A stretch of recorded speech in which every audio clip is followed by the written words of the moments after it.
Hello friends, आप सभी का स्वागत है हमारे YouTube channel my study class में।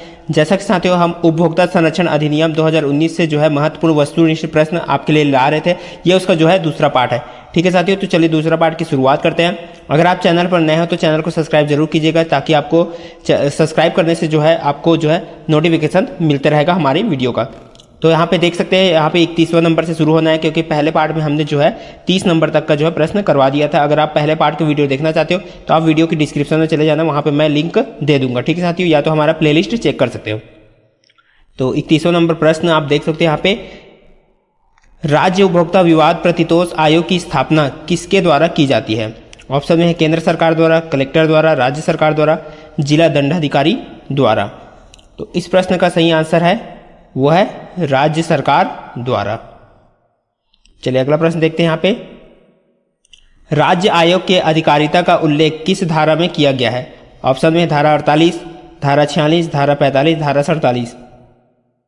तो इस प्रश्न का सही आंसर हो जाएगा धारा 47। अगला प्रश्न है, राज्य आयोग की अधिकारिता कितनी है? 10 करोड़ तक, 50 लाख तक, 5 करोड़ तक या 2.5 लाख तक? तो इस प्रश्न का सही आंसर है ऑप्शन ए, 10 करोड़ तक। अगला प्रश्न है, राज्य आयोग के आदेश विरुद्ध अपील कहां की जा सकती है? ऑप्शन में उच्च न्यायालय में, राष्ट्रीय आयोग में, उच्चतम न्यायालय में या इनमें से कोई नहीं? तो कहां की जा सकती है? ऑप्शन बी, राष्ट्रीय आयोग में।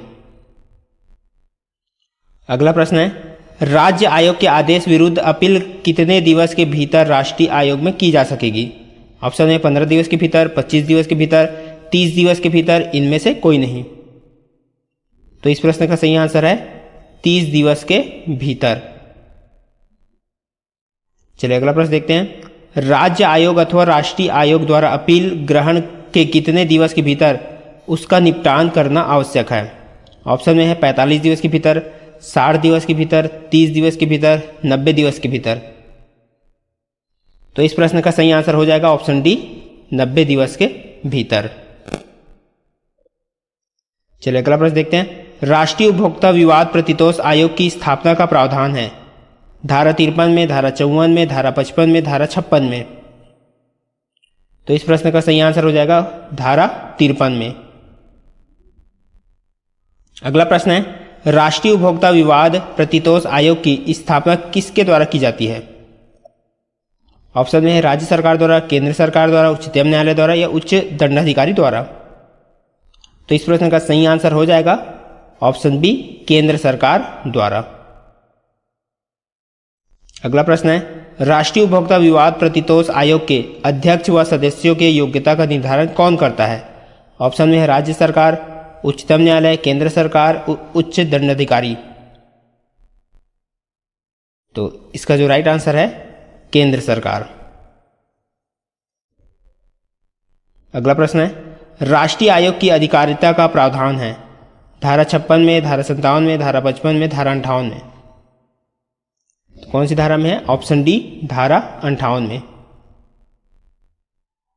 राष्ट्रीय आयोग की क्या अधिकारिता है? 10 करोड़ से ऊपर, 50 करोड़ से ऊपर, 25 करोड़ से ऊपर, 15 करोड़ से ऊपर? तो इस प्रश्न का सही आंसर है 10 करोड़ से ऊपर। अगला प्रश्न है, यदि राष्ट्रीय आयोग के अध्यक्ष का पद रिक्त हो तो कार्य संचालन करता है? प्रधानमंत्री, किसी राज्य का वरिष्ठतम सदस्य, वित्त मंत्री, उच्चतम न्यायालय के न्यायाधीश? तो इस प्रश्न का सही आंसर हो जाएगा किसी राज्य का वरिष्ठतम सदस्य जो है राष्ट्रीय आयोग के अध्यक्ष का पद रिक्त हो तो कार्य का संचालन ये करते हैं। ठीक है साथियों, ऑप्शन 20 का राइट आंसर हो जाएगा। अगला प्रश्न है, राष्ट्रीय आयोग के आदेश विरुद्ध अपील की जा सकती है? कहां की जा सकती है? ऑप्शन में उच्च न्यायालय, केंद्र सरकार, उच्चतम न्यायालय, इनमें से कोई नहीं? तो इस प्रश्न का सही आंसर हो जाएगा ऑप्शन सी, उच्चतम न्यायालय में। अगला प्रश्न है, राष्ट्रीय आयोग के आदेश विरुद्ध अपील अवधि है? 15 दिवस के भीतर, 45 दिवस के भीतर, 20 दिवस के भीतर, 30 दिवस के भीतर?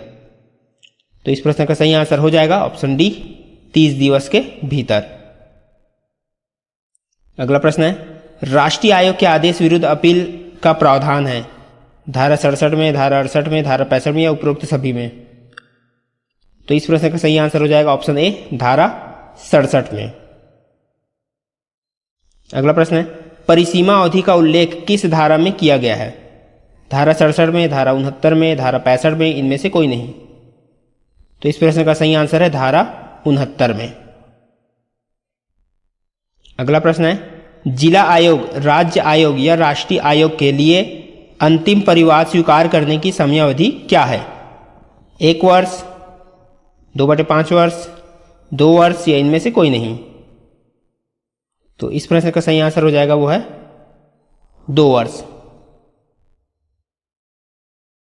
चलिए अगला प्रश्न देखते हैं आदेश के अनुपालन के लिए शास्ति का उल्लेख किस धारा में है? धारा 72 में, धारा 73 में, धारा 74 में, इनमें से कोई नहीं।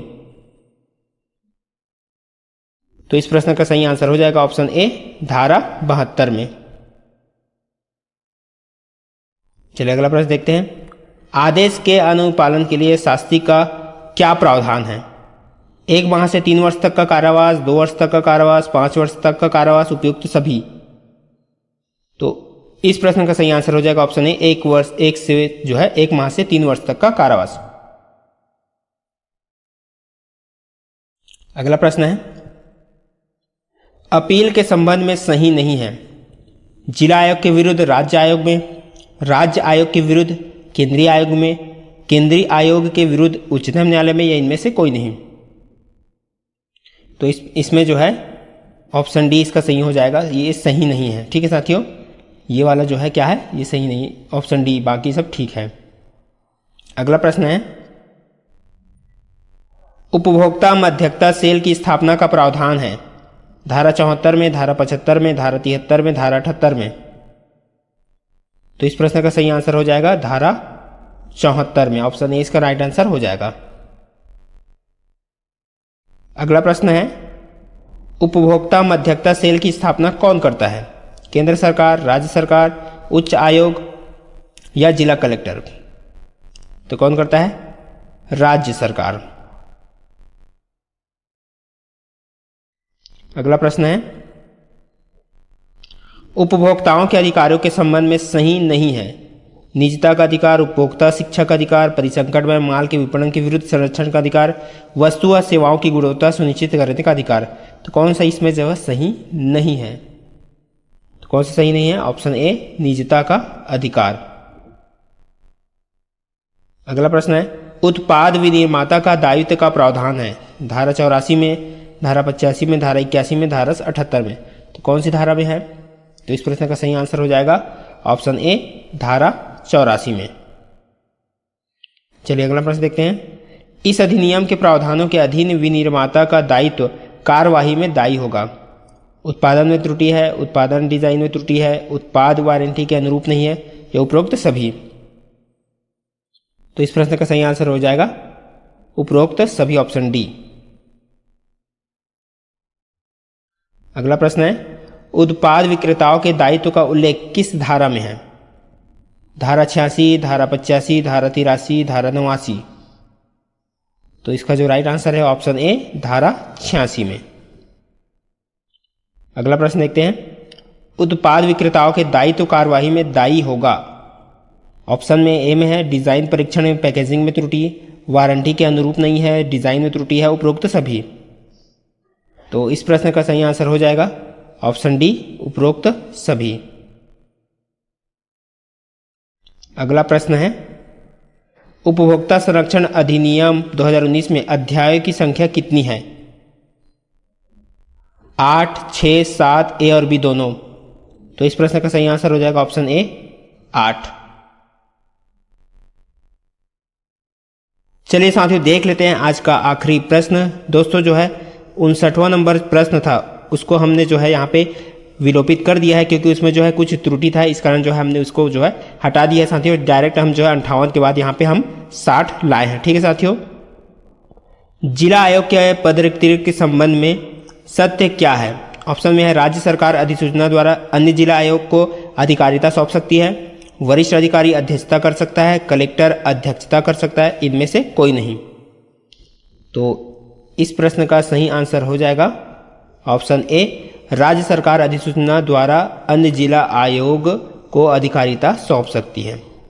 ठीक है साथियों, ये था आज का हमारा जो है 30 महत्वपूर्ण प्रश्न जो 31 नंबर से शुरू हुआ था जो 60 तक चला। ठीक है साथियों, तो मिलते हैं इसी तरह और अगले वीडियो के साथ। आज की वीडियो को देखने के लिए बहुत बहुत धन्यवाद साथियों।